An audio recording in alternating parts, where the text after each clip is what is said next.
I love you. Have a good day. So many memories, and I've not taken the time to think about how much they mean to me. It's time for a change.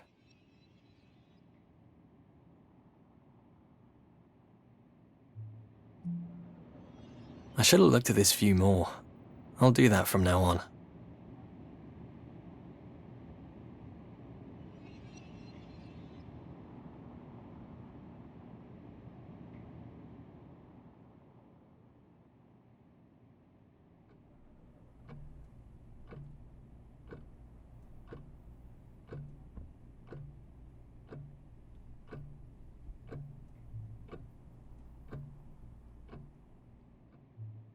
The exercise is good for me.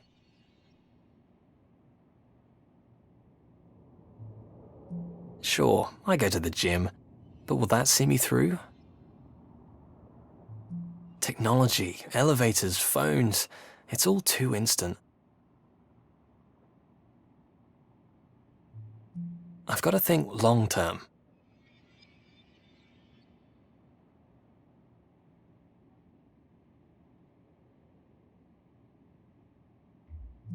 Just drifting through the days.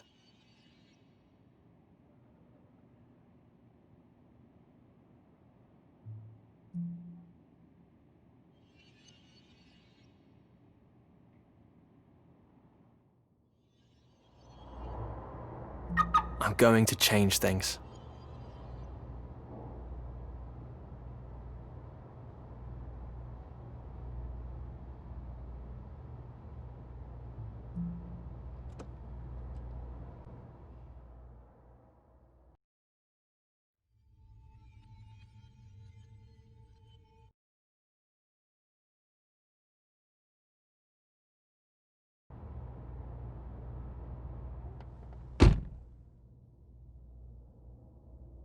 It feels like I drifted into these routines.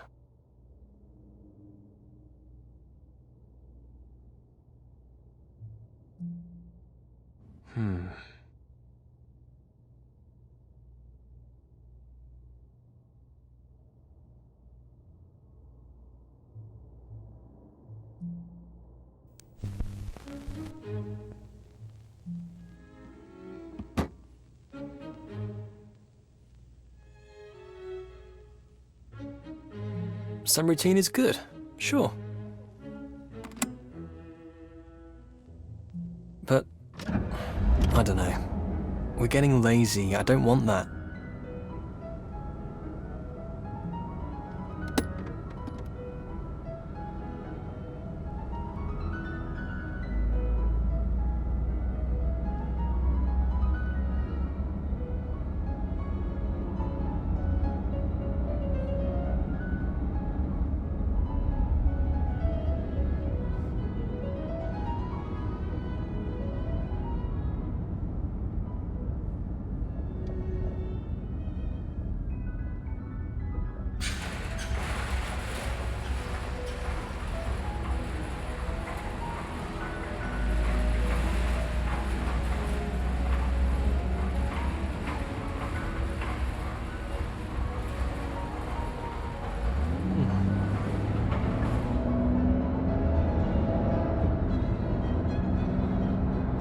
I can't believe how lucky I've been, and I took it for granted.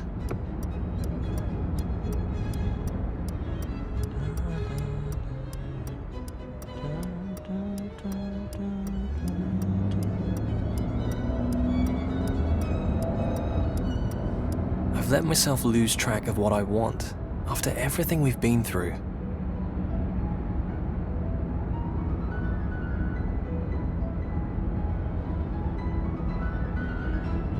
It's time to take control.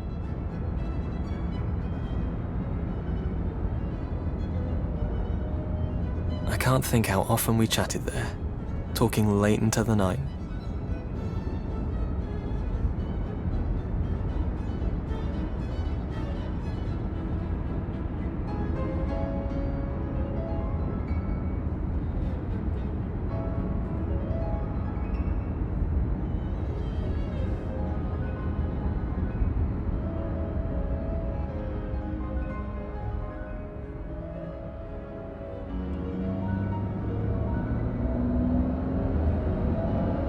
Maybe we'll go feed the ducks this weekend.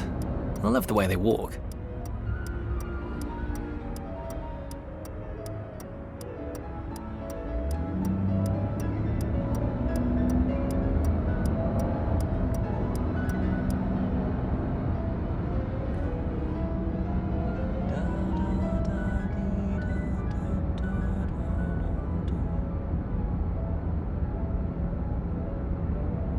I didn't expect it, but I feel happy I've made this choice.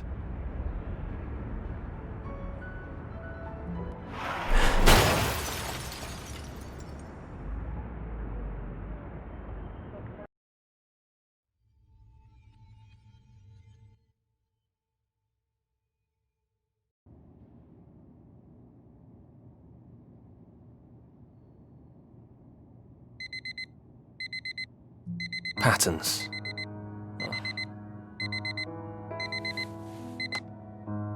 Every day, the same start. Harry never wakes up from my alarm.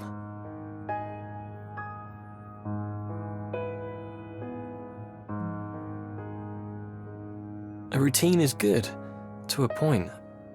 I used to love this efficiency, but I feel trapped by it now.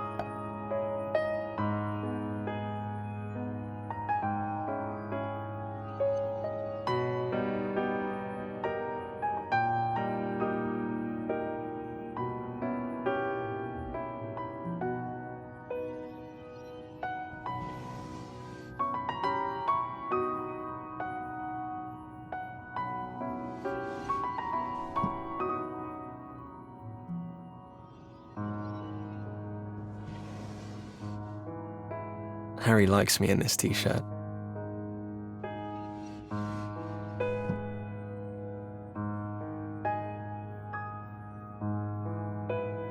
I love this painting, and I can't remember the last time I really looked at it.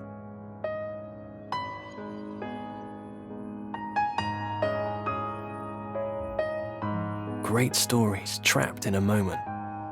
They're brilliant, but maybe I should add some new ones.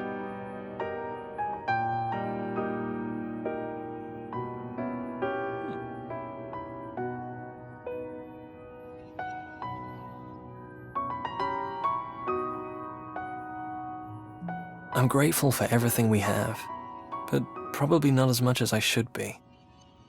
It would be easy to think I wasn't happy. I am, I think. I mustn't let it slide away.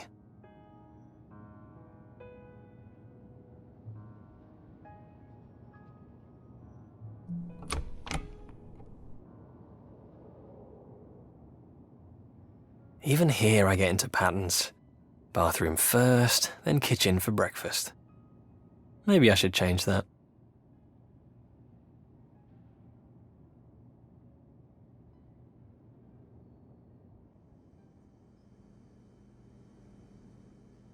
Changing the routine. I'm so rock and roll.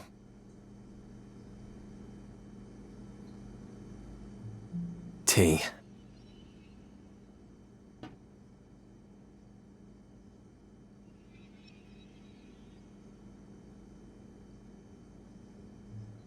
A man takes the lead, Grandma would tell me.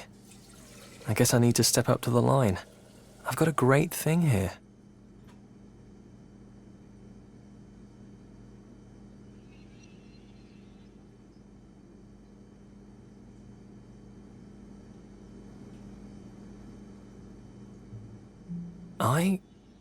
I should ask Harry to marry me. I doubt that was what she meant about taking the lead. Marriage.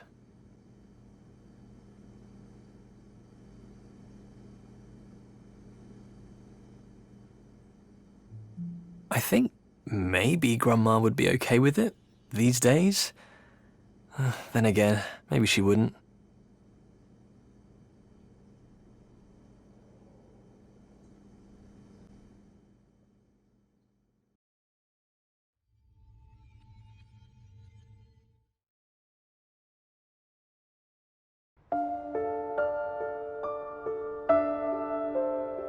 Of course, as Will's grandmother, I knew him since he was born. I visited him in hospital on that first day. I still remember the day that James that's Will's father, handed my grandson to me. He was such a handsome boy from that first moment. Back in the 1980s, James was running 3 pubs in London. He was quite into that punk thing and looked a terrible state to me. I would babysit Will as often as I could to make sure he had someone normal in his life.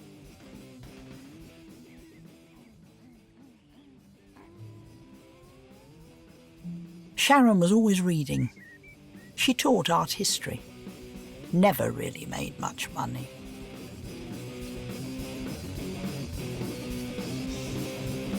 That plant was about all Will saw of the outside when he was young. He preferred to make up stories rather than play outdoors.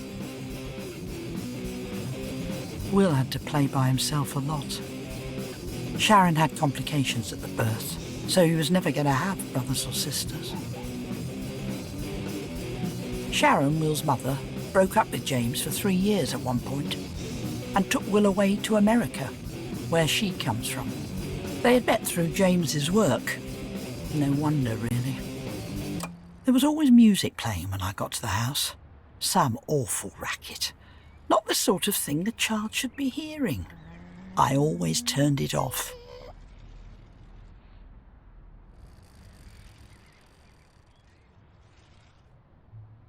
James loved such peculiar books, all those horror things. That one about the rats. Dreadful things, really. I don't know what he saw in them. I only wanted the best for Will. I must sound like I was terribly damning of James and Sharon. But I loved Will as a boy and wanted to give him the best chance of a normal life.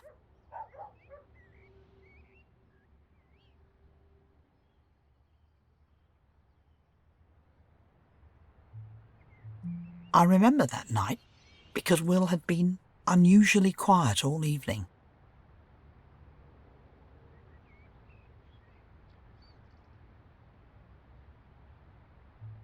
He told me that he had been in a fight.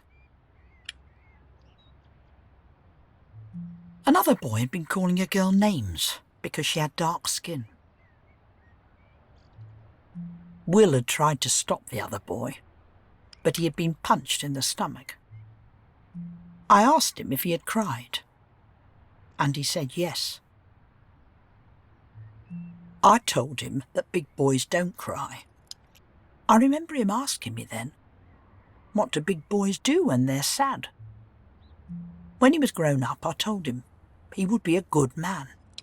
He would be able to stand up to others. I told him that he was right to try to stop the bully.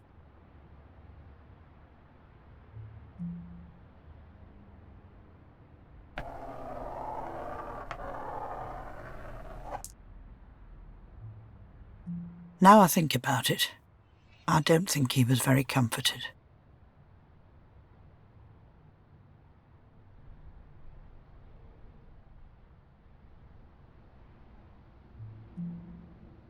Will tripped over his toy van when he was going to bed.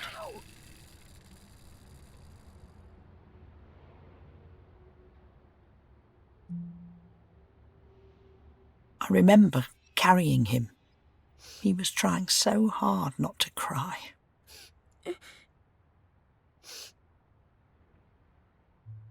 He was so small in my arms. I've never forgotten that feeling.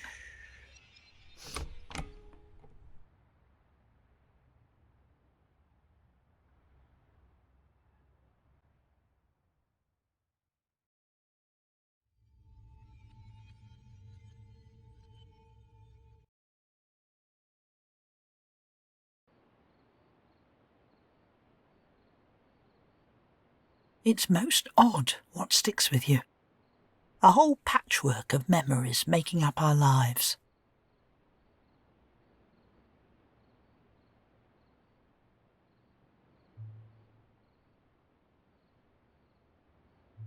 I took him to bed to read him a story.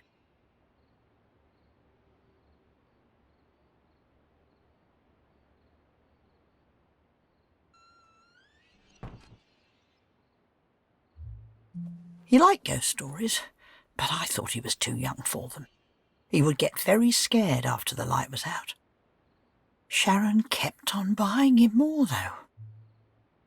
I always had to check the room for ghosts before he would settle down.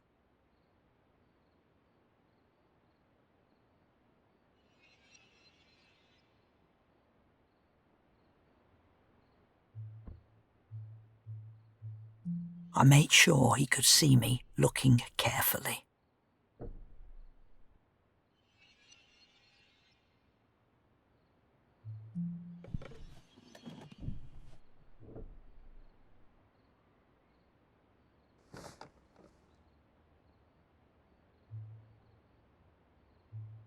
I remember that night because I promised him then that I would always be there for him, to protect him regardless of anything.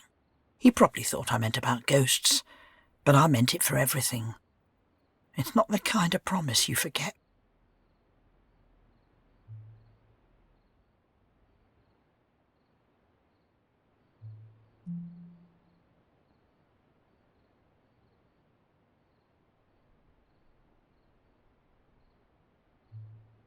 I've been reading him Grimm's fairy tales. I didn't like all the updated nonsense they'd been putting into stories back then. There was a short, very strange story that night, called The Ungrateful Son. It went something like this. Once upon a time, a man and his wife were eating a roast chicken for dinner. When the man saw his father, a very old man, walking along the road towards them, the man didn't want to share, and so he hid the chicken out of sight. His father came, bid them a good day, and went on his way.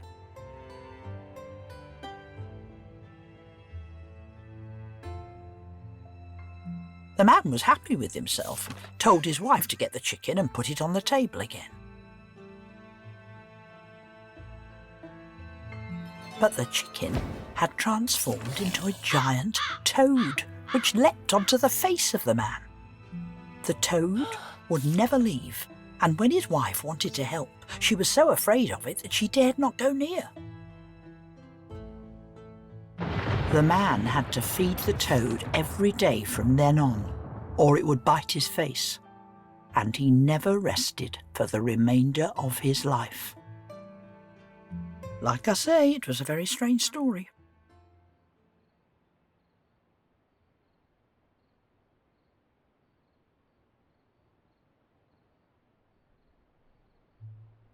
Will was asleep before I finished it, which was probably a good thing.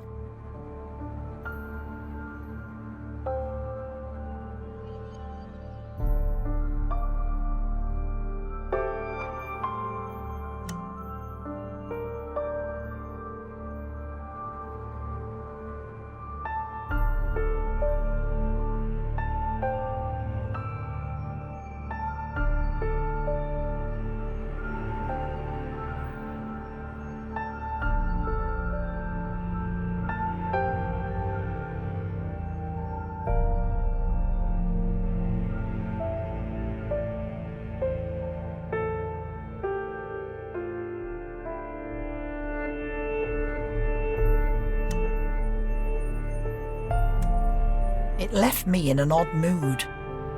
I wondered how long I would be able to keep him safe.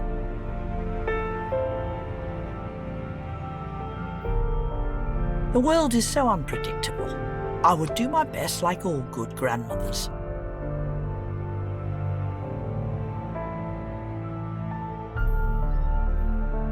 I could still see him sleeping there now, like it was only yesterday.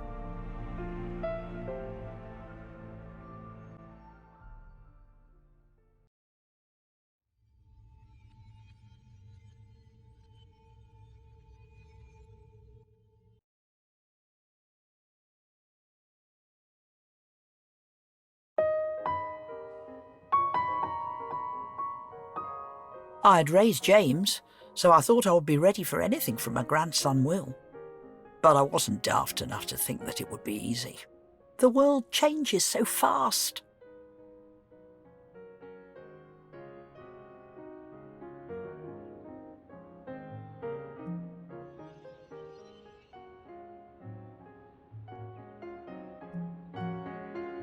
I remember the family visiting me when Will was a teenager.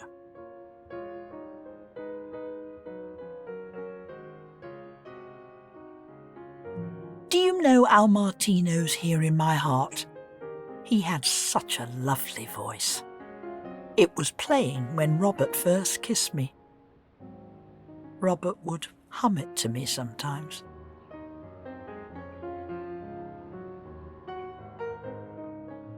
We've family over in New Zealand. I went to visit them after James had grown up.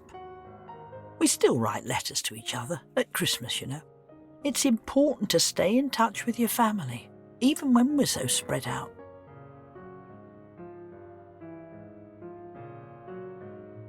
I like to go down to Brighton, to the seaside, and I would buy a new glass animal every time I went there, collecting them. Everyone should have a hobby, I think.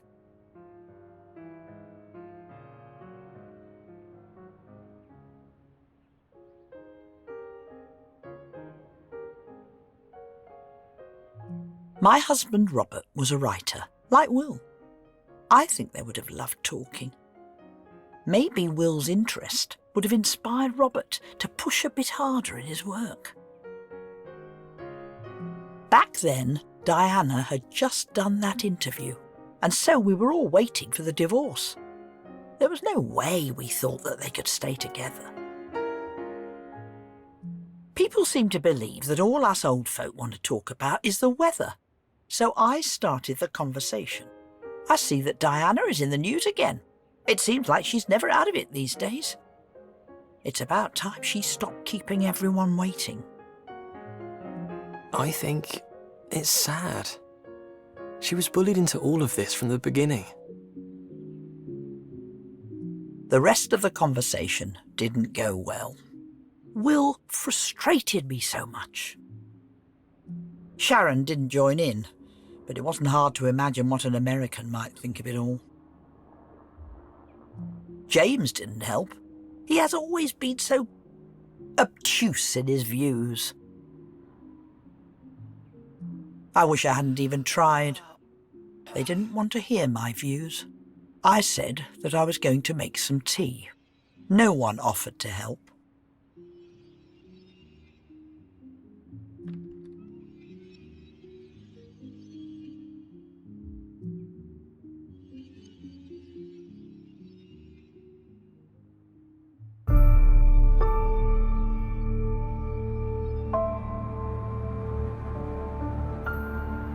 I felt patronised.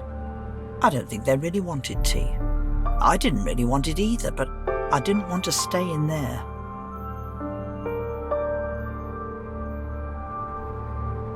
I suppose all this seems like a strange thing to remember, but it was a sad day for me. These days it's easier to be different, to forge your own path or something like that, and everyone else be damned. We didn't have all these choices, and we all turned out well enough. It's not good to stick out like a sore thumb. You have to fit in.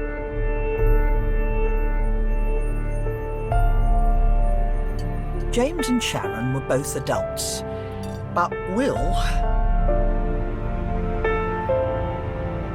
I was worried about him, getting all these views. It could get him into trouble. I was scared for Will. I didn't want him to stand out and end up worse off. I let the tea brew. And I cried. He was so headstrong, and he was going to make mistakes. I knew it, but I couldn't change his mind.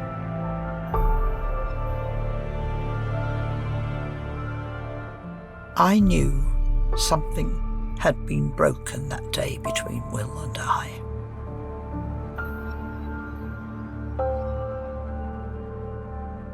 I took a deep breath and pulled myself together. It simply doesn't do to let others see you get upset.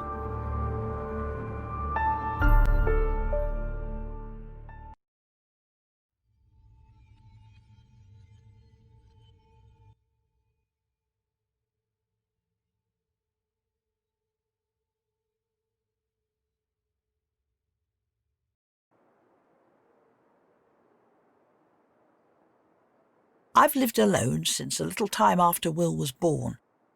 That was when Robert passed away. I missed him, of course. Yet it was tolerable until then. But then, after we disagreed, I felt so distant from them all. It was terrible. I know I'm from a different generation with different values, but I don't think they're all wrong.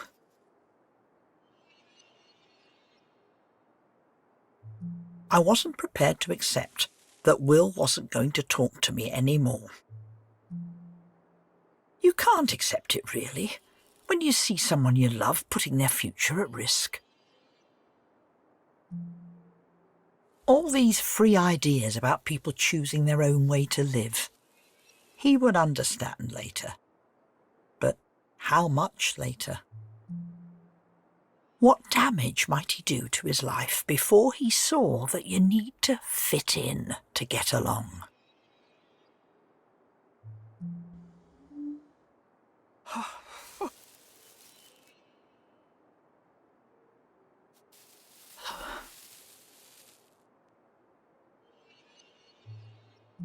Doing Christmas by yourself takes a lot of work, but I like to keep busy.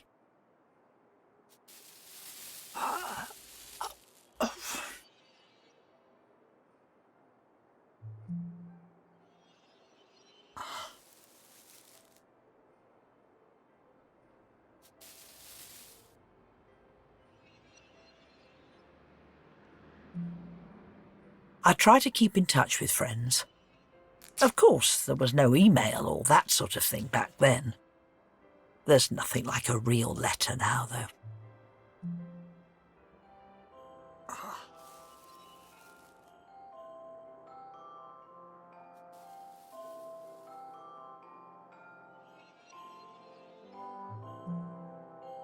Will went off to university, but I clearly remember the Christmas that he and the family came home. I was nervous about that Christmas. We hadn't been close for a while.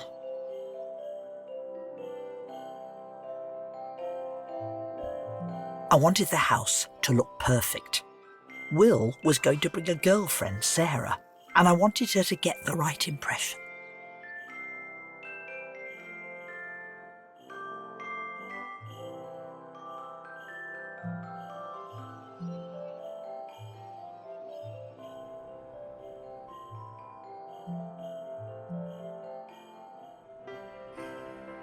My family arrived just as the Christmas lunch was ready. It was perfect timing. When Sharon took Will to America, he was only 10. Like most boys, he wasn't much of a letter writer. She took him away from us for 3 years, and I barely saw him. James is like my husband Robert. Kind at heart, but I wish he would apply himself. It was lovely meeting Sarah. She was a little shy, I think. She said a little about what she was studying and how happy she was with it all. She made a very good impression. I hadn't seen Will since he left. I wanted him to understand I wanted the best for him. I always wanted that, no matter if he disagreed with me. Will was a perfect gentleman.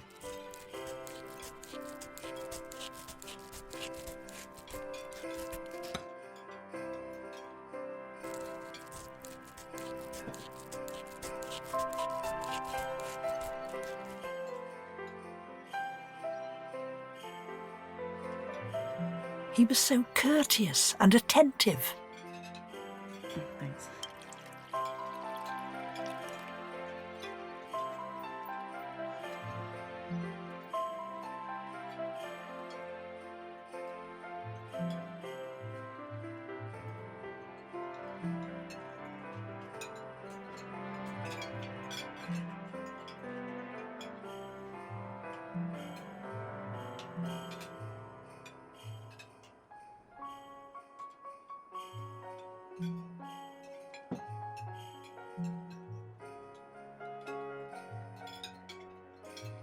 I felt so proud of Will.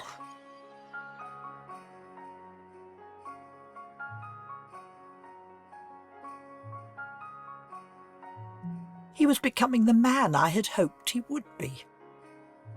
With Sarah, I hoped he would be on track to a normal life. But that was the last time I saw her.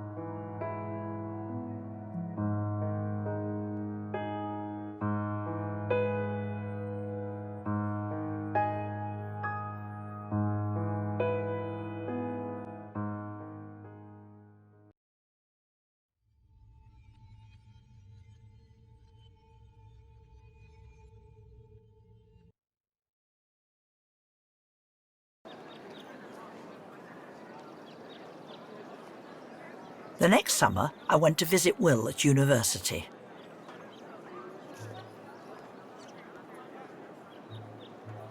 I always like to arrive on time. It's just polite. So I had left plenty of time for the drive down to see him. I ended up being rather early, and it was my first visit to the campus, so I went for a walk. The old buildings there are lovely. There were so many young people there, all full of life and excited about the future. Lots of beautiful girls around, and I was hoping I might spot Sarah. I never went to university. It wasn't like it is now, where it seems normal to go. It was nice to see so many people improving their lives. I saw Will before he saw me. He was a short distance away, and I couldn't make out what he was doing.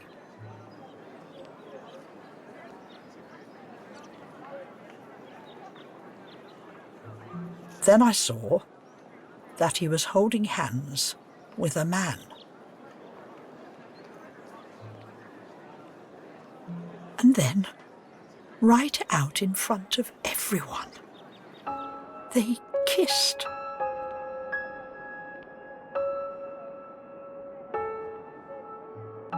After everything I had tried to teach him, he went and did that.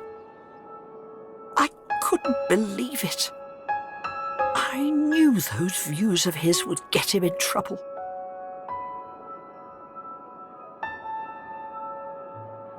I left right away.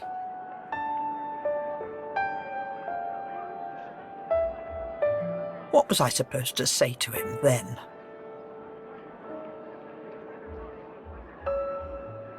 Will hadn't seen me.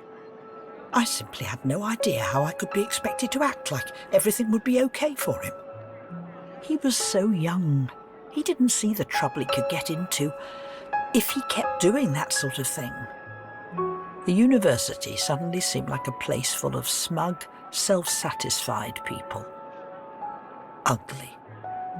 My generation worked so hard trying to raise up our country, and this was what happened to the grandchildren. It was all a waste. I wanted to be civil, but I was so angry with him, with them all. He was putting himself in danger. That sort of thing.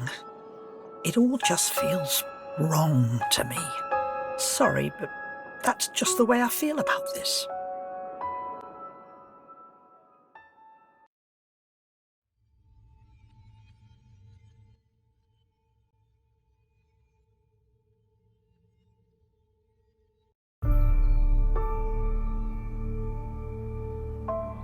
I barely saw Will for the next few years. I couldn't bring myself to talk to him. Looking back, it was silly.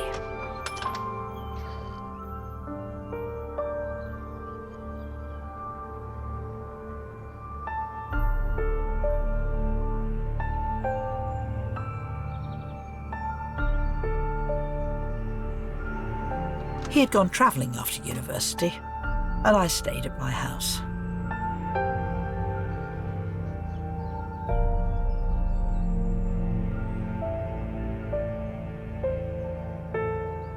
I said that my husband Robert had died when Will was young, didn't I? It's sometimes hard not to live in the past when you have so much time to yourself.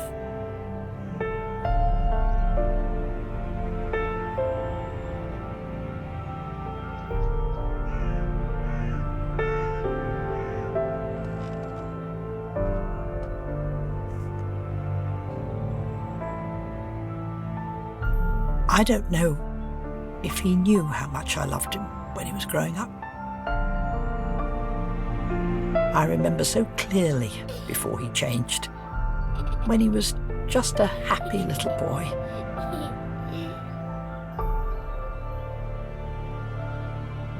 I had such hopes for Will and all the things that he would be when he was a man.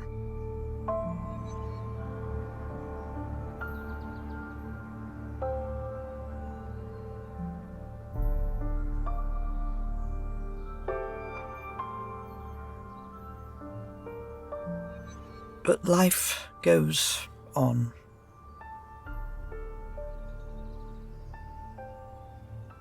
I was working in the garden. Things go wild if you leave them too long.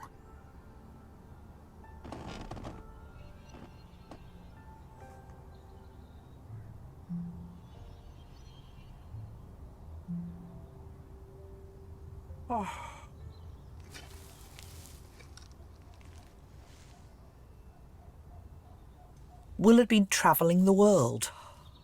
I would very occasionally get a postcard from somewhere foreign.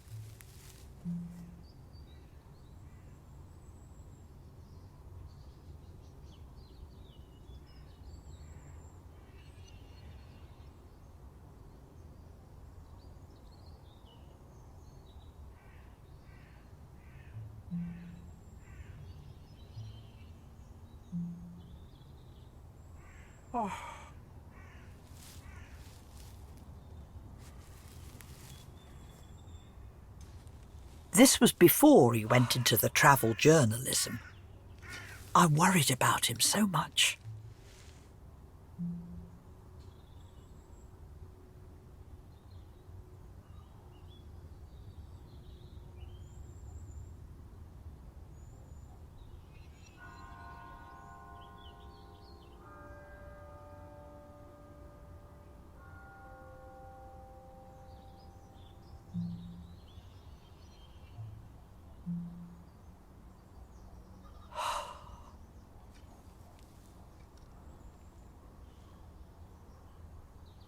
He never seemed to want to settle back then.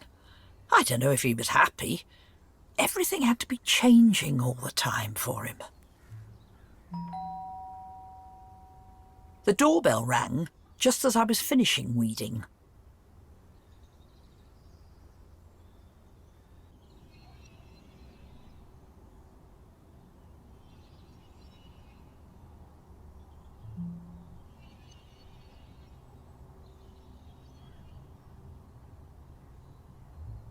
Of all the damn things, I twisted my ankle when I was going to answer it. I lay there feeling like a complete idiot.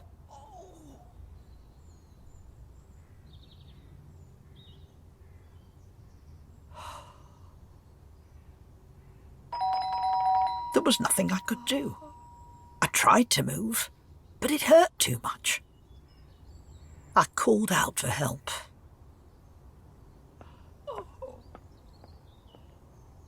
I heard someone coming around the side of the house.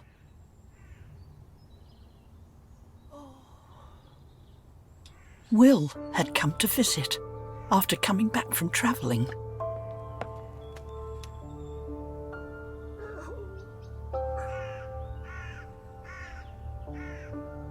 I had been so cold to him, never reaching out, but that didn't matter to him. It'll be all right. He looked after me anyway. I saw, inside the man he was, the same kind boy that I knew. I don't claim that I'll understand some of his choices, Let's get you inside. but I had missed something. Distracted by just one part of him.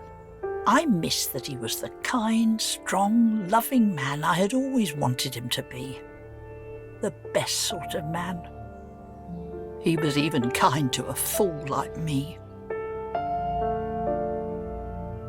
I'll never forget that.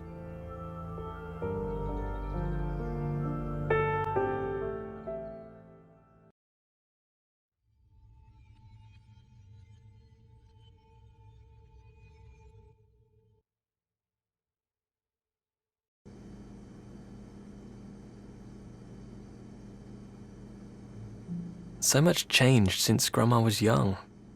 She loves me and knows that I love Harry. I think she is starting to get that, but it's a leap for her.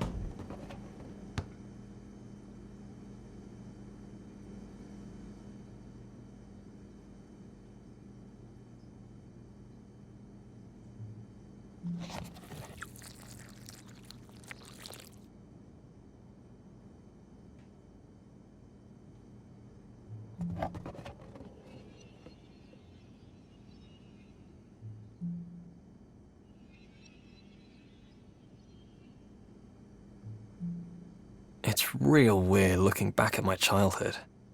I had all these messages about what a man should be, and now I'm thinking about marrying Harry.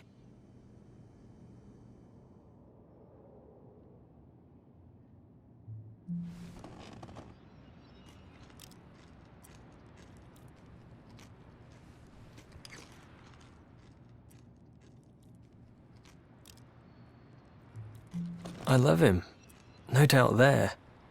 But will marriage make these patterns feel less like a trap?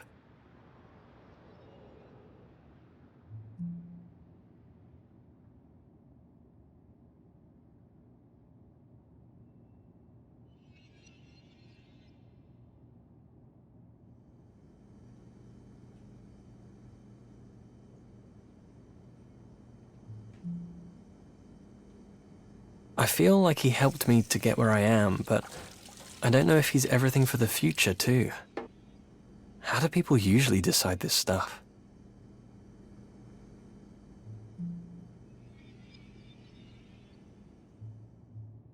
I need to get ready for the day.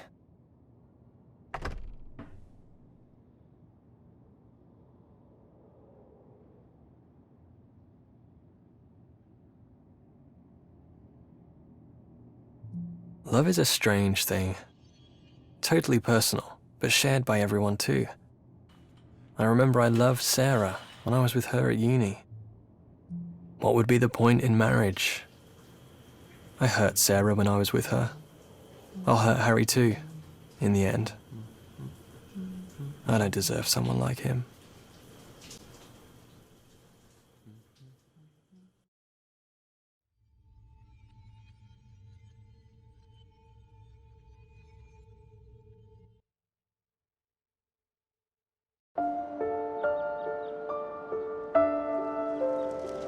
My first day at university. My parents drove me in a car stuffed full of everything I owned. I'd been a bit nervous all day, but I felt full-on terrified when we got to the student village. I've no idea how well I did at pretending to look confident. If anyone else noticed, they didn't say. They were probably doing it too. Paul, my mum's boyfriend, always liked Will.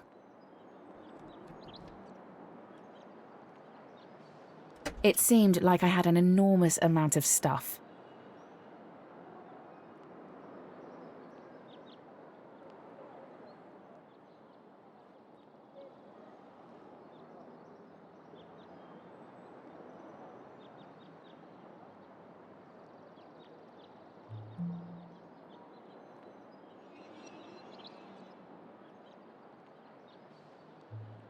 I went inside first. I had a room to myself in a shared house, and we already had the keys. I don't remember where we got them from. Mum or Paul must have picked them up from the admin person, I guess.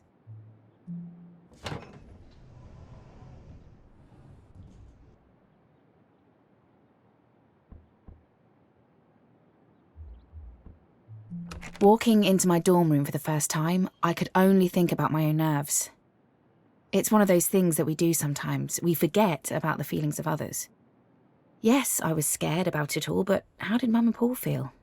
After unloading the car, they were about to drive away to an empty home for the first time in 18 years.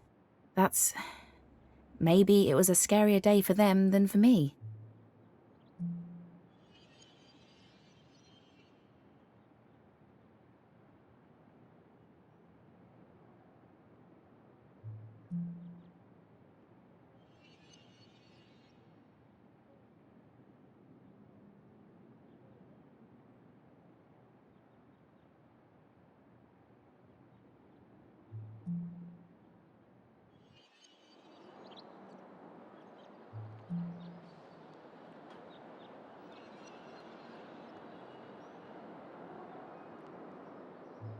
I was floating through unpacking, thinking about that space upstairs. My room had probably the cheapest carpet in the world. It was awful. They might as well have painted concrete, but it was my room and amazing.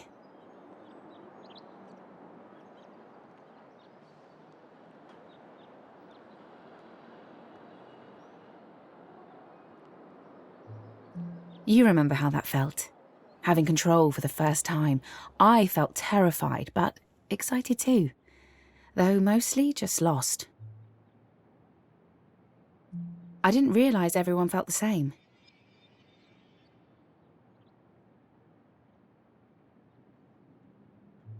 I wondered if anyone was going to be interested in me.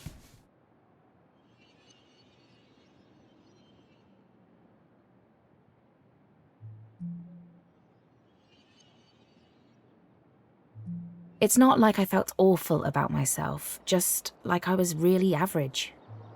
I was trying hard to be something unique, but felt so very, very average. And a freak at the same time. Like everyone else knew how to fit in naturally.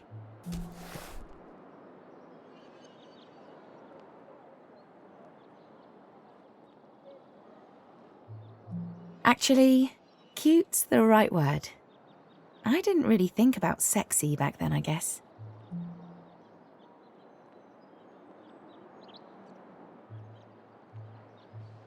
It's funny to think back, like this, now.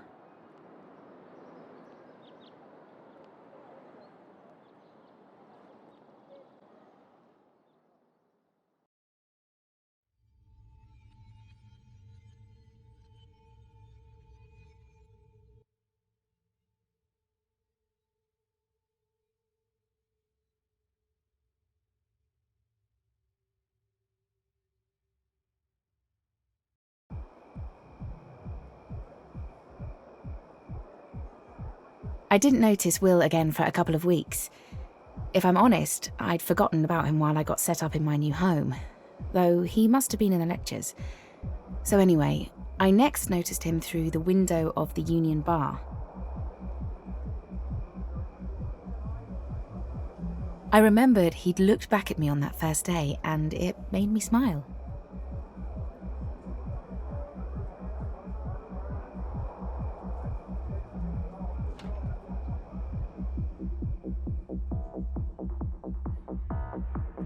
Britpop was still doing pretty well. Good music, Blur, Pulp, that kind of thing, and Oasis weren't just repeating themselves then. Not that the Union was playing much of those. As much as it was tacky in there, I miss it too. It was crowded, hard to talk, and the floor was sticky from spilled Alka-Pops, but it was fun.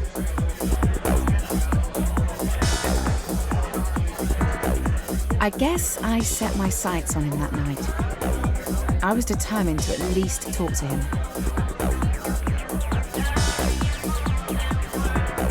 Finding Will wasn't easy. I definitely wasn't the tallest person there, and the lights didn't help. I think I was changing fast. It'd only been a couple of weeks since I got to uni, but I felt very different. I know it sounds weird, but I always felt that Will was a good person. The kind of person I wanted to be around. It was true too.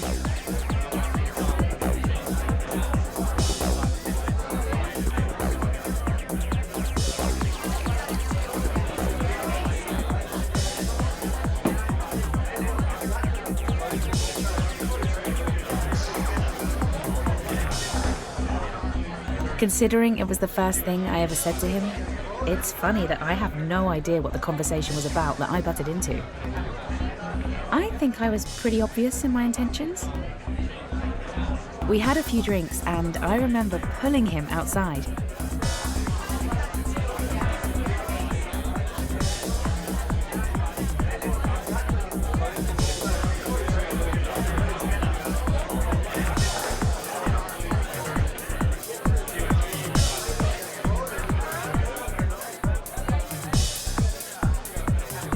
I could feel my heart racing, that excitement of anticipation.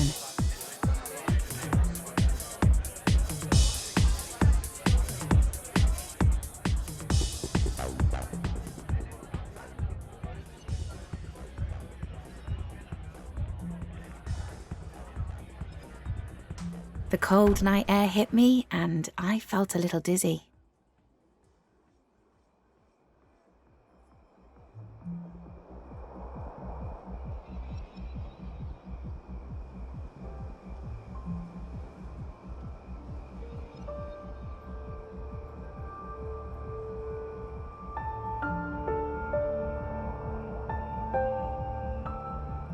And that was when he first kissed me.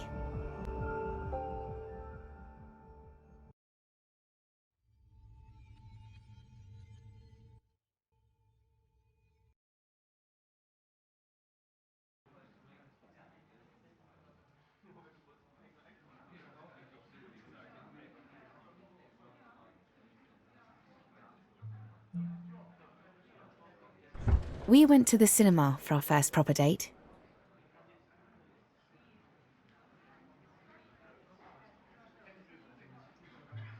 We took seats in the back row, living up to that cliché. We didn't make our lives easier. There's that date night expectation if you sit at the back.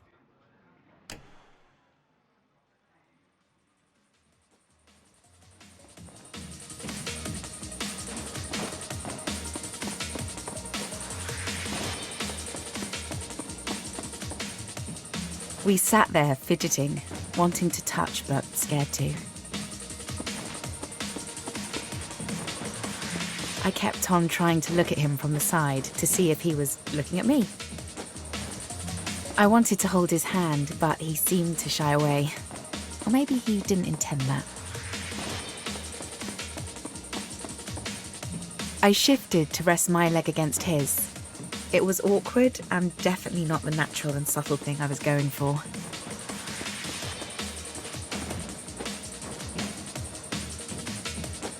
We ignored the film, pretty much. It was that silly action one, with that guy who always acts crazy, thingamy.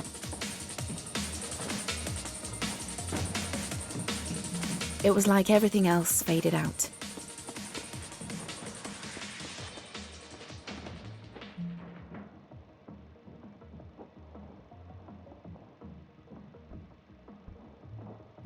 I put my hand on his leg, he turned to me and did that shy smile of his.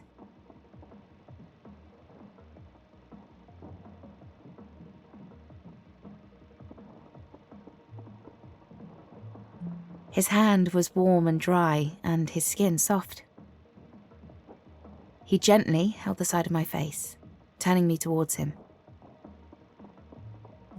He closed his eyes and kissed me, placing his lips softly onto mine. We sat with our fingers locked together for the rest of the film, and when it was over we walked out, still holding hands. Even as we left, there was something else there. Did you ever have a love that you felt so strongly that you knew it had to end? Will always gave the impression of confidence, like he always had a grand plan. I wish I knew if he saw that end coming too, like I felt it was. I don't know if that would have made how it went any easier.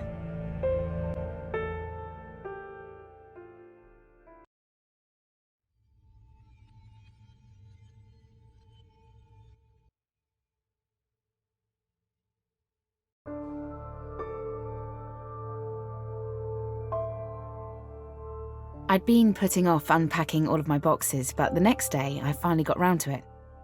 I got out the essentials, of course, but I hadn't felt very motivated to do the rest.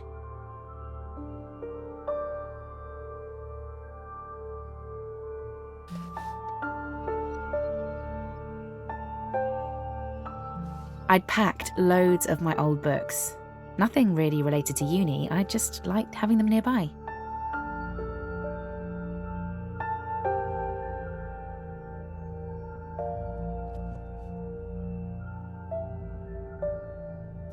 I brought my first ever toy to uni with me. I know it seems weird for a woman to do that, but it brings back happy memories. I've still got that bunny on a shelf in my room. It's like looking straight into the past and some good times. Even the smell makes me happy. Will was going to come over later that week, so I unpacked the candles my mum had given me.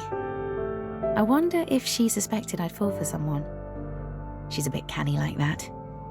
I was falling for him too. Is it weird to tell you this? My mum gave me a tasseled cloth scarf to remind me of home. She's a right hippie.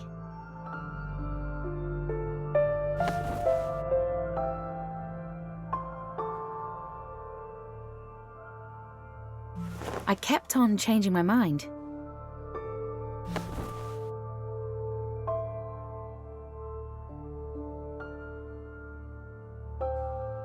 It shouldn't have mattered so much, but I wanted the place to look nice.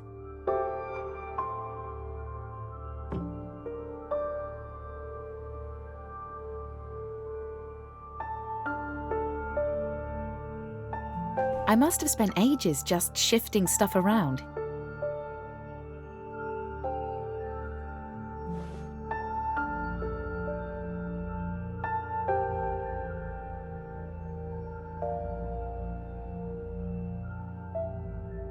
The little choices are important. I guess it didn't make any difference really, but I was happy when I was sure I'd got it right. I wanted to feel comfortable when Will came over. Will and I, it felt like a Romeo and Juliet kind of thing, and just as likely to burn us both as to make us happy. But what a lovely way to burn.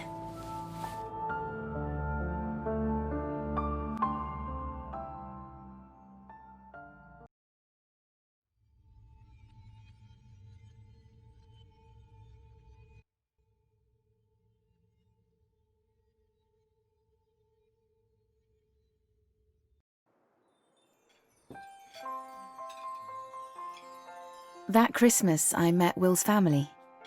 We'd been together for 4 months. Do you remember me there? I was head over heels in love with him. I didn't say much in case I blurted out something wrong to his family.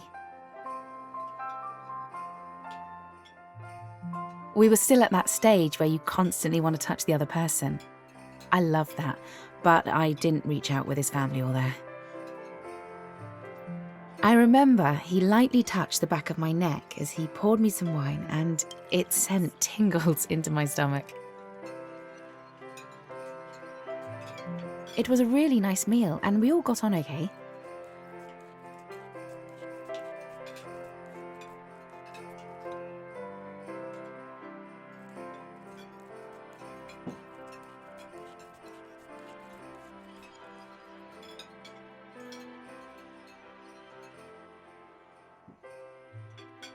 I think I looked a bit too grungy for the occasion. I felt really self-conscious.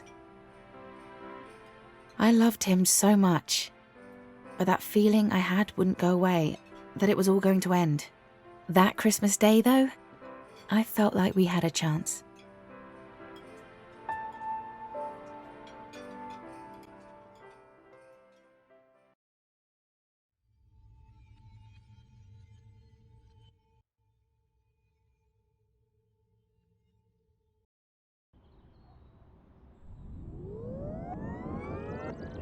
Things were going well, but over the months, I felt the relationship changing. We would listen to music as we fell asleep. Will had a CD recording of a thunderstorm. The sound of the rain was relaxing, but there were a couple of bits of thunder that would make me jump.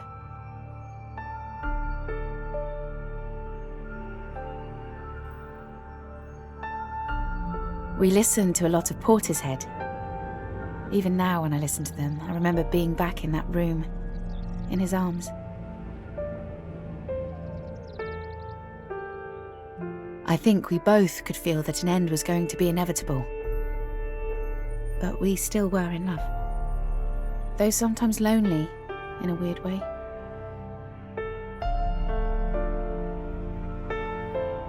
It felt like we were the only people in the world.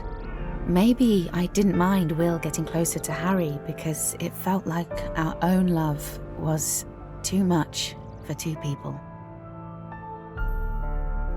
We were all, Will, Harry and me, studying on the same English degree. There was a spark between Will and Harry, that much was obvious. I didn't feel jealous. I know that sounds weird, but I liked seeing Will happy, and Harry made him feel that way.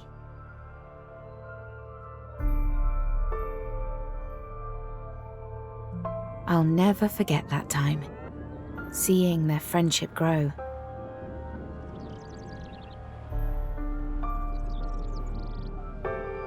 As the months went by, we went out less. We had a few friends that we'd go out for drinks with, and Harry, but Will and me spent most of our time together.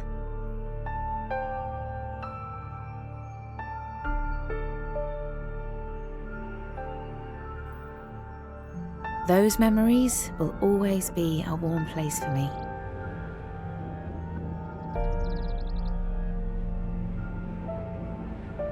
We would cuddle up in bed and watch TV or movies.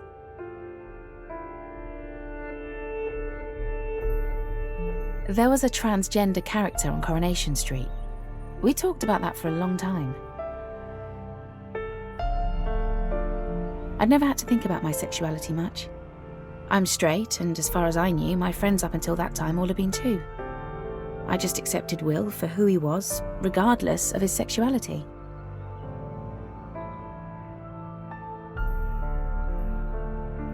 It's funny to tell you this now, but I was never jealous of Harry. You'd think I would be, but I loved Will so much. I just wanted him to be happy. It might seem odd to you, but it was my suggestion. I told Will to ask out Harry. I loved him. I knew it would make us all happy for Will to have Harry in his life. It was something he needed to do. Helping a person find their true love, that's an honor. It's a kind of magic right there. For a long time though, I wish that true love had been me.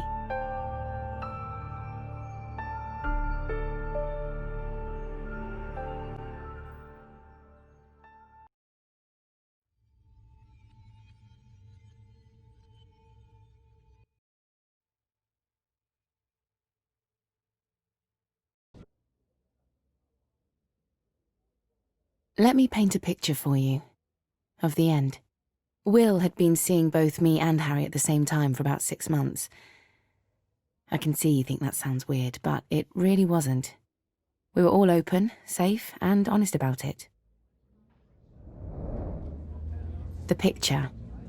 It was October, and we met in the basement of the Royal Oak. Smoking was still allowed in pubs, and the faint smell clung to everything.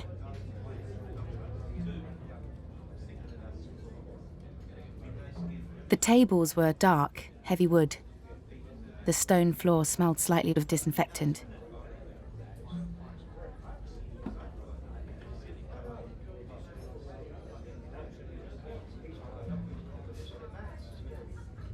The chairs were covered with a tapestry weaving type of fabric that was worn away from years of use. I knew what I was going to say to Will. Before I went to university, a friend asked me what love is.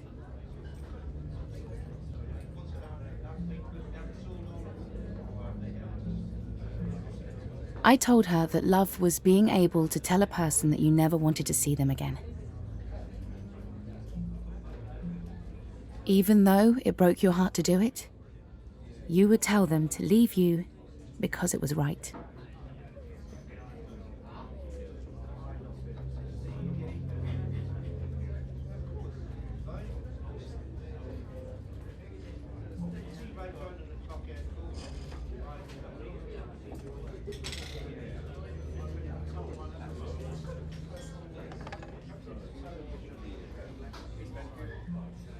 I was quite happy with that answer. Like love was something from a Shakespearean tragedy.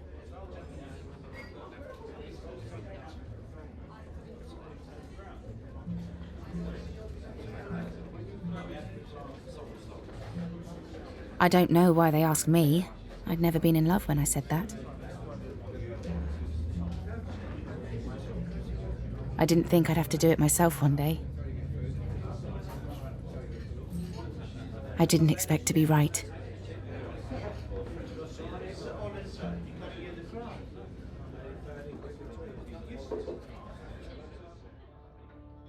We need to talk. Oh?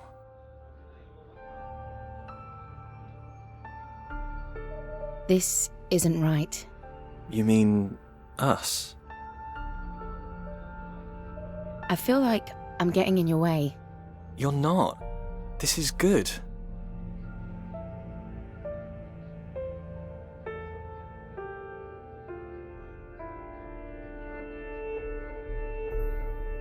It is good, but it's not right. It's not forever. Isn't this what you want? I'm happy with you. I love you, but this isn't about me. I love you too. I want to be with you.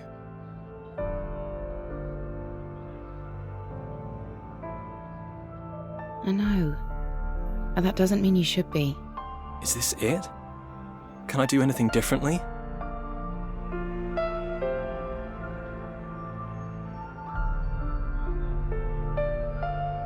No, you've not done anything wrong. I don't want this. Me either. But it's right. I love you. I love you too.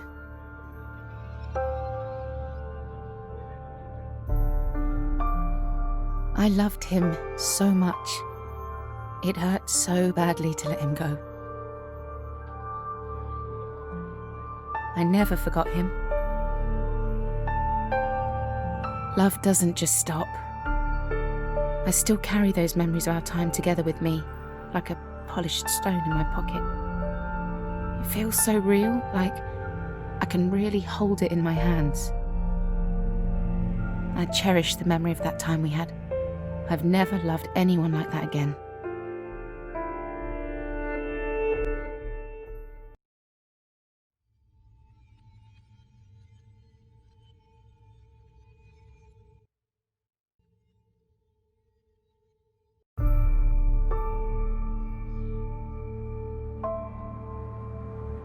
It took me 2 years to get over Will. I could see him falling in love with Harry. Soft and deep love, not like the fire we had. It was beautiful. I didn't really consider that we could all have kept on dating together. You know, it might have worked for a while, but that wasn't what we did. It's just the past. 2 years is a long time. I focused on my courses, got a first-class honours degree. That was a plus of feeling desperately alone. I still have that love with me, and the loneliness passed eventually. I started to date, and in the end, I fell in love again. A different kind of love, but wonderful too. But I don't think two loves are ever the same. That's the way it's supposed to be, I think. The way Will and I were together was something amazing, a special time that changed me. It didn't matter that it wasn't forever, it was right exactly how it was.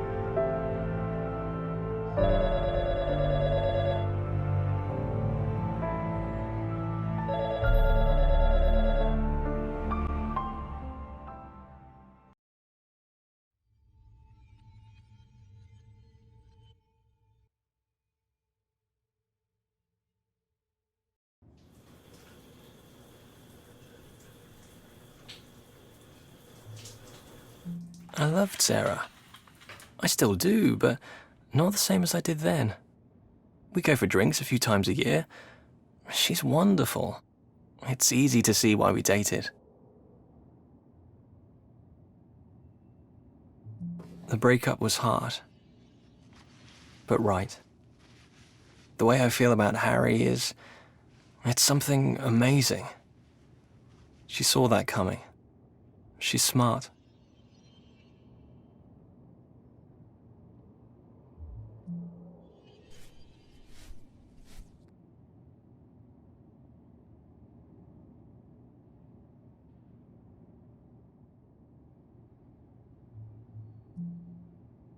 The small things mean a lot. Sarah set me in motion to be here now. A word, an act, just going through everyday life with someone. It all has meaning. Marriage on my mind, scent of sandalwood in my armpits. Sexy.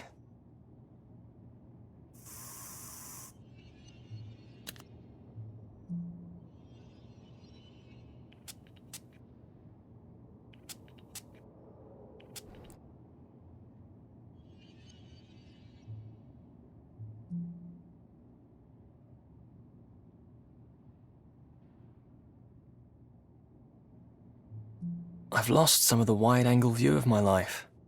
I want our lives to work, Harry and I.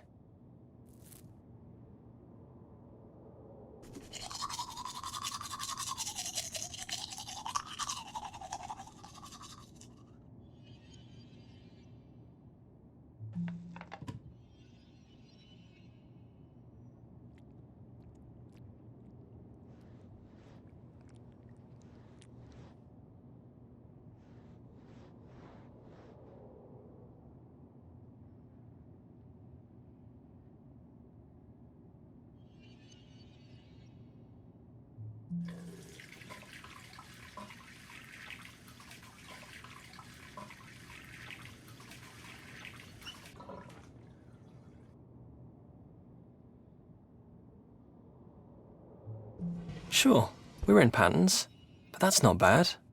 I love him. That's wonderful enough without every day being action-packed.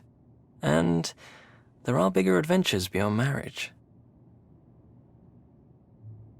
We could start a family. Kids. Wow. That could be good, actually. Maybe I'll leave that conversation to another day, eh? One thing at a time. Shit. What if I propose and he says no?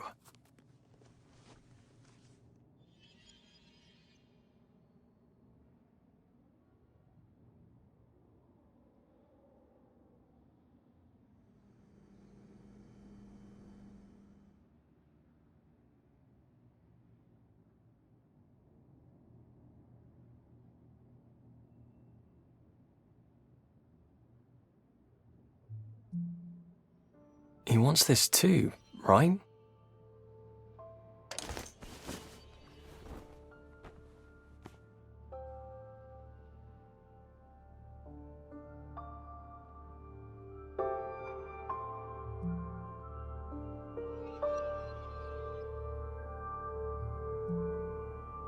A family together.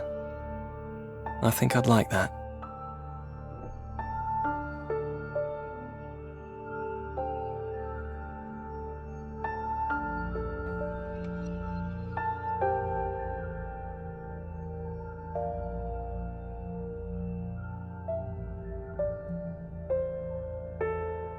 First day of the rest of my life.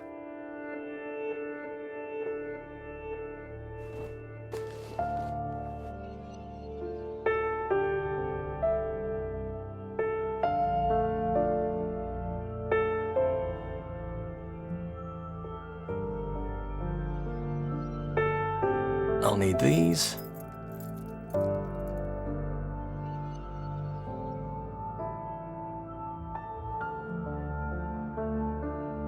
First step of a long journey. It's going to be wonderful.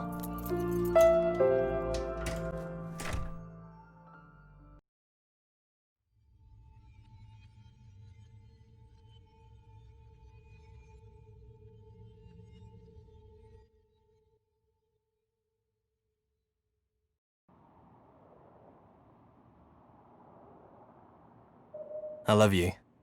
Have a good day. So many memories, and I've not taken the time to think about how much they mean to me. It's time for a change.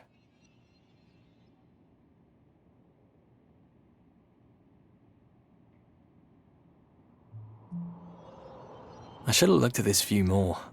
I'll do that from now on.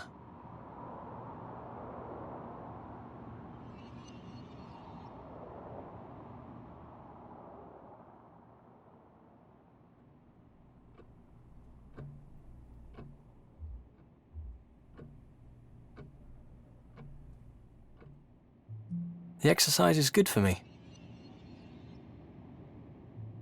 Sure, I go to the gym, but will that see me through? Technology, elevators, phones, it's all too instant. I've got to think long term. Just drifting through the days.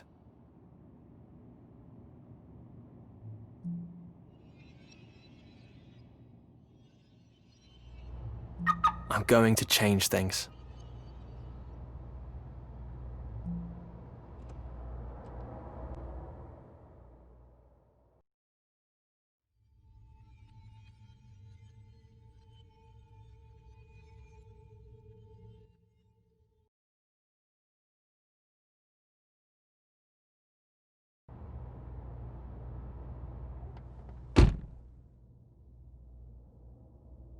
It feels like I drifted into these routines.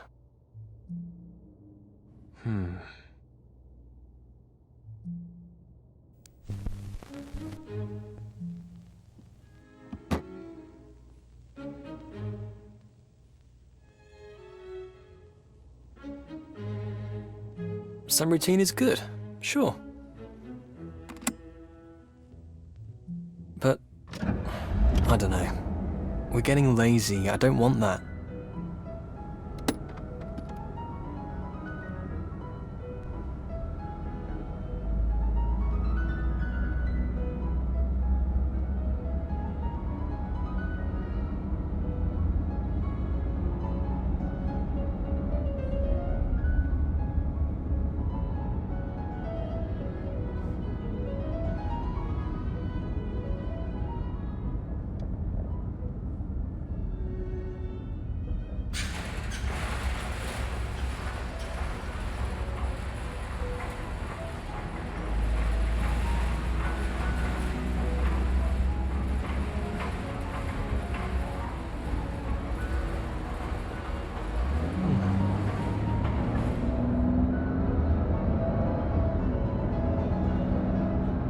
I can't believe how lucky I've been, and I took it for granted.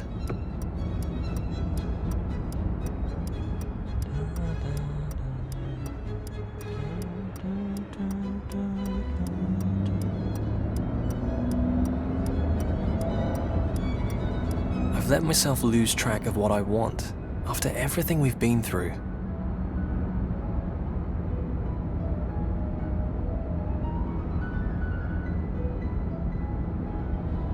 It's time to take control.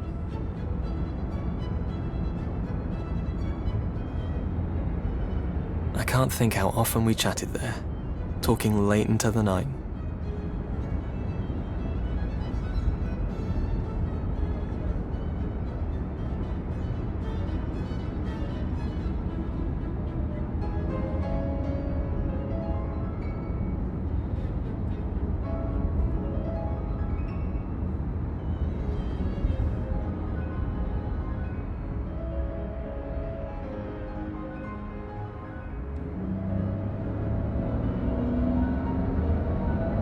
Maybe we'll go feed the ducks this weekend.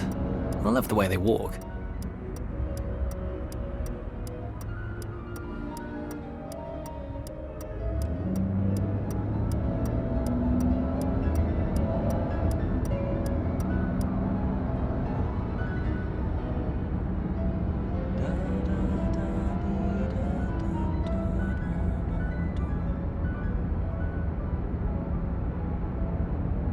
I didn't expect it, but I feel happy I've made this choice.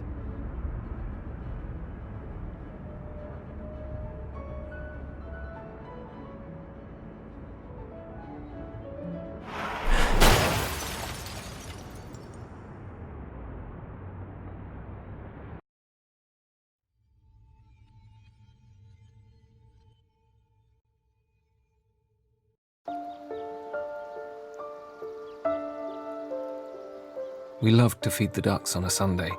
We worked all through the week, and Saturdays we were too tired to do much, but Sundays were our time.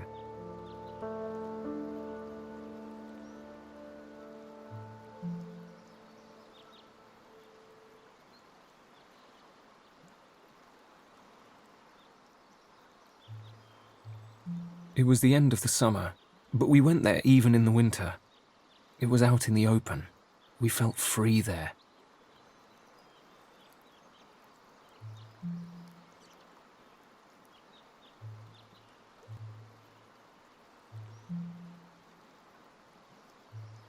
It was our place to be together.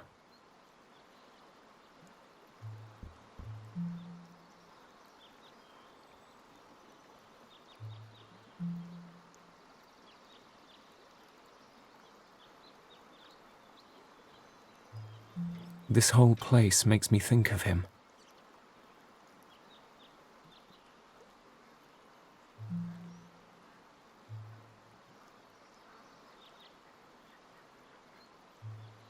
He loved ducks. They always made him smile. It was something in the way they walked. And then one day, he was gone.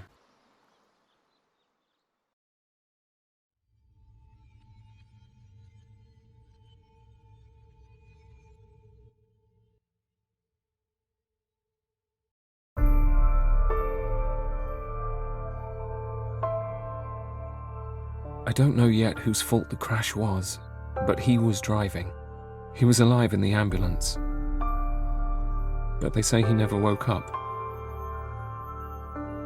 I think I prefer it that way. He was dead by the time I got to the hospital. Everything here reminds me of him. I need to clear it all away.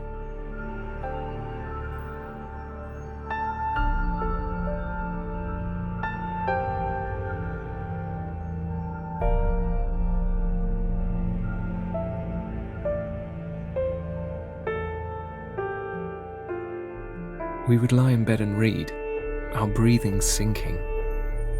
He would close his book, kiss me, and fall asleep.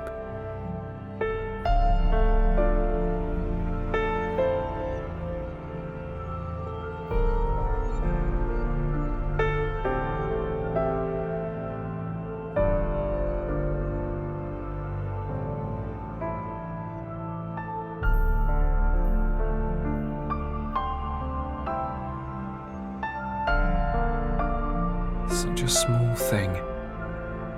A week after the crash, I was calm. Then I saw his toothbrush and knew I had to throw it away. And wept. Collapsed on the floor of the bathroom.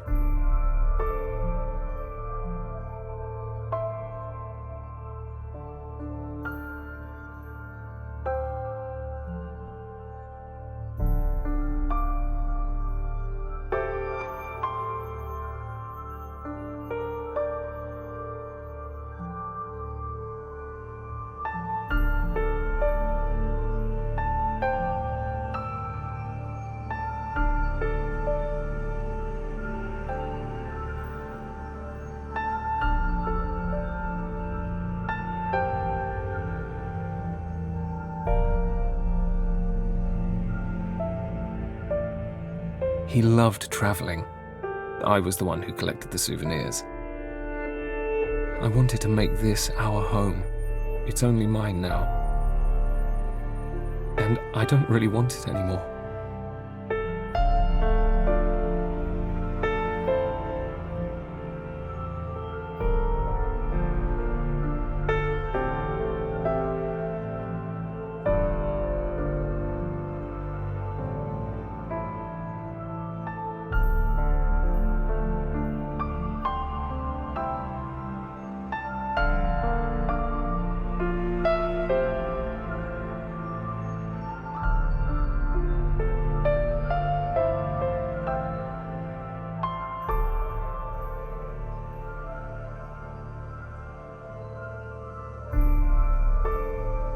When friends come to visit me, they speak to me in a quiet voice, as if a loud sound might startle me.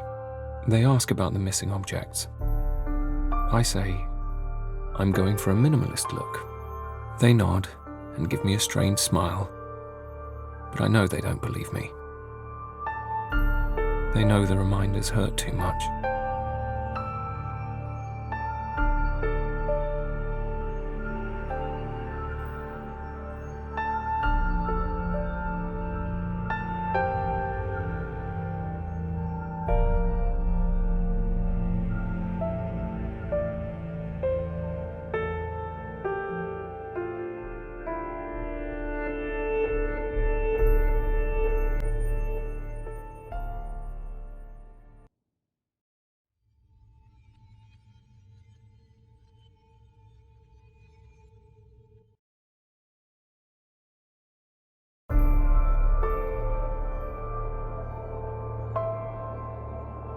I've been walking more since he died. I've been trying to get away from the memories to find something new, but everywhere I go, I see things that make me think of him.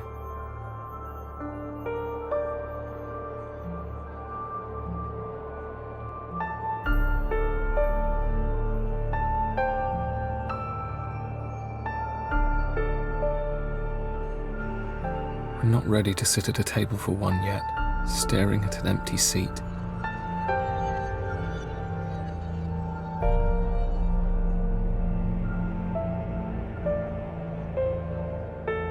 His Singing in the Rain impersonation was wonderfully dreadful. I never worked out if he was trying to be bad at it, or if it was a natural lack of talent.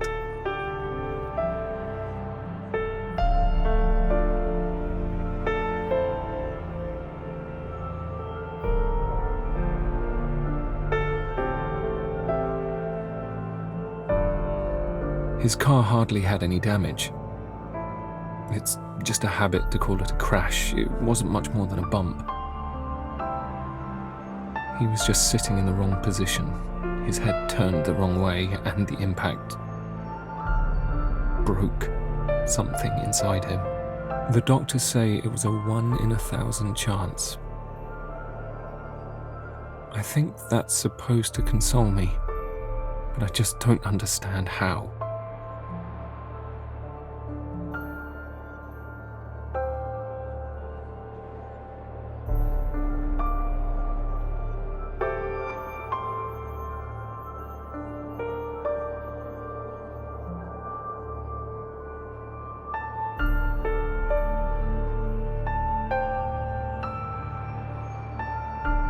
I decided to stay inside more.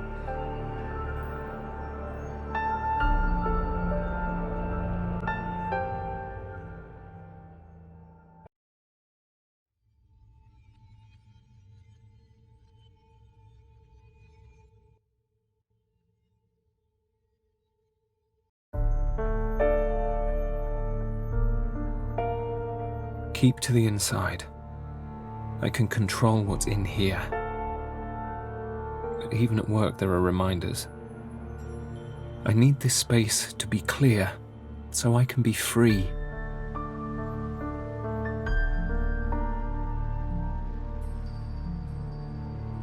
When will it stop hurting to think of him?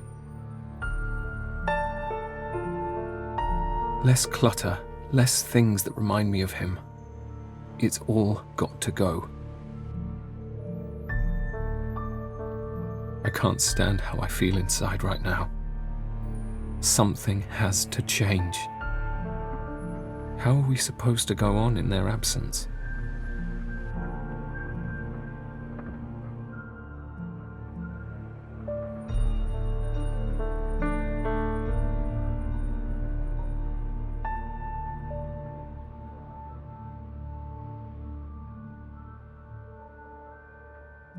I'm nearly there.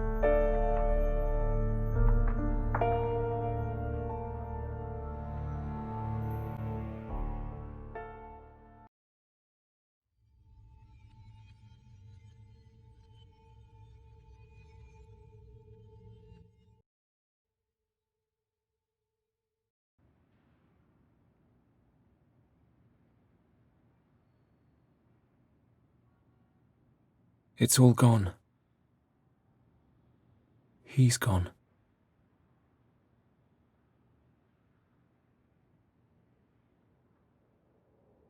But he's not. I can't get rid of him. Why won't he leave me alone?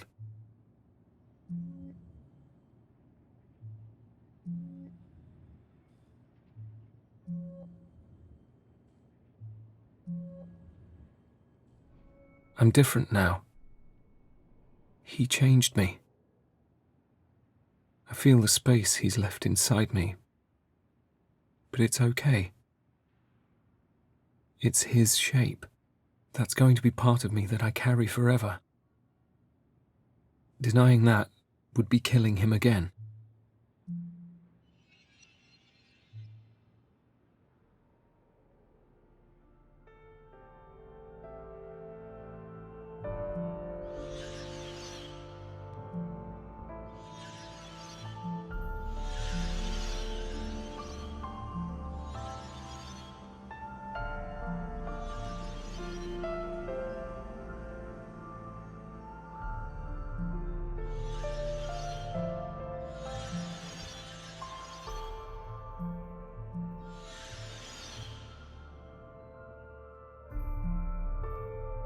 Forgetting him.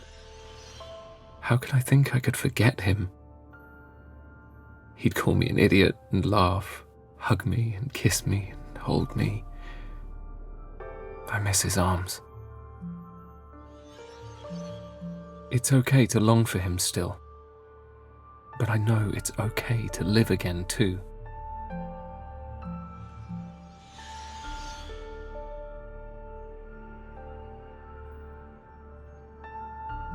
I can still hear his voice reading his favourite books to me as I drifted off to sleep.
I don't know if this world is all there is, but the time with him meant something.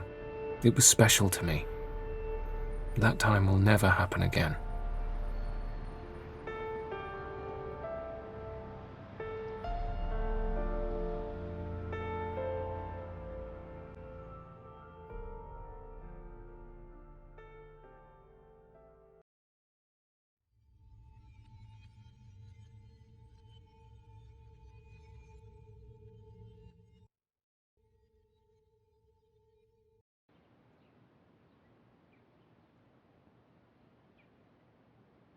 I'll never forget him.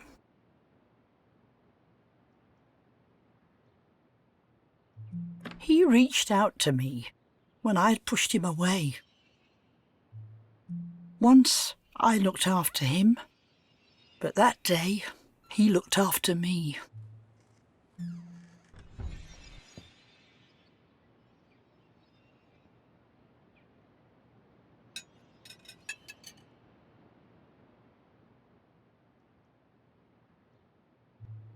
He showed me things I had never seen before.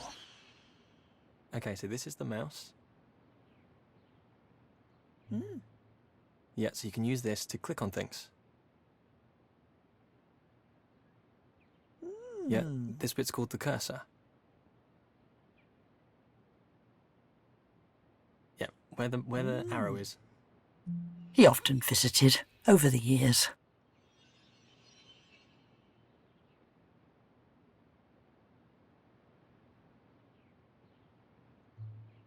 Everything was changing fast. He was changing too, becoming mature.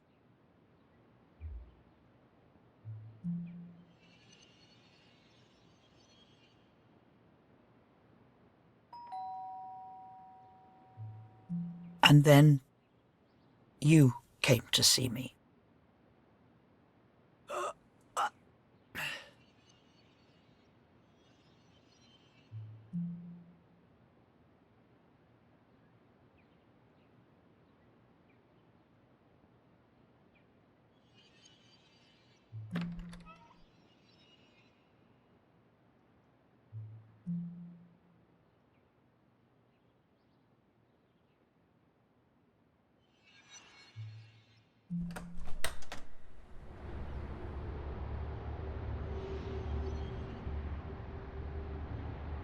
And then you told me what had happened.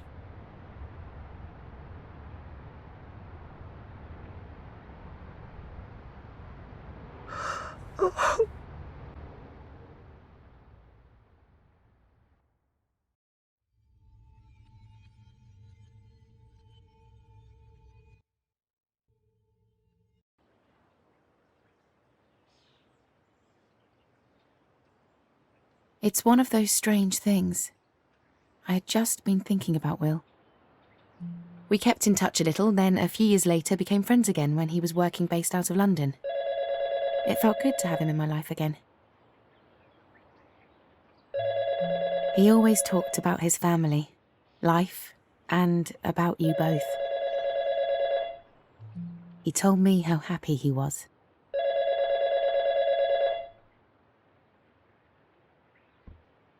And then you called me.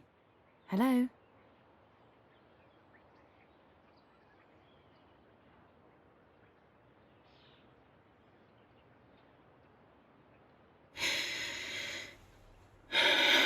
He was happy at the end.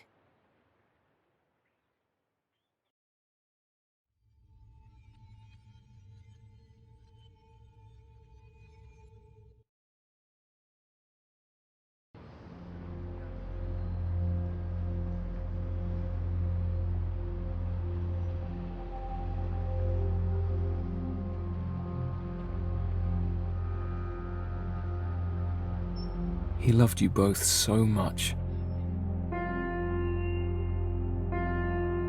I keep on thinking I see him, or feeling like he's just sitting reading in the next room.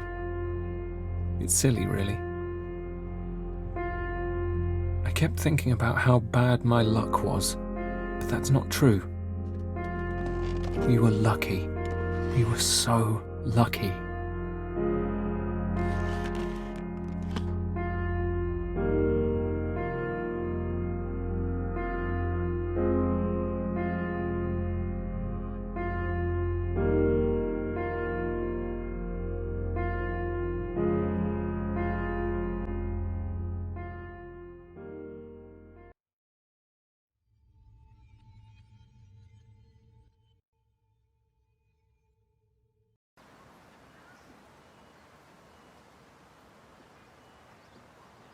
After we had talked, I went back to the park, to the place where Will and I had spent so much time together.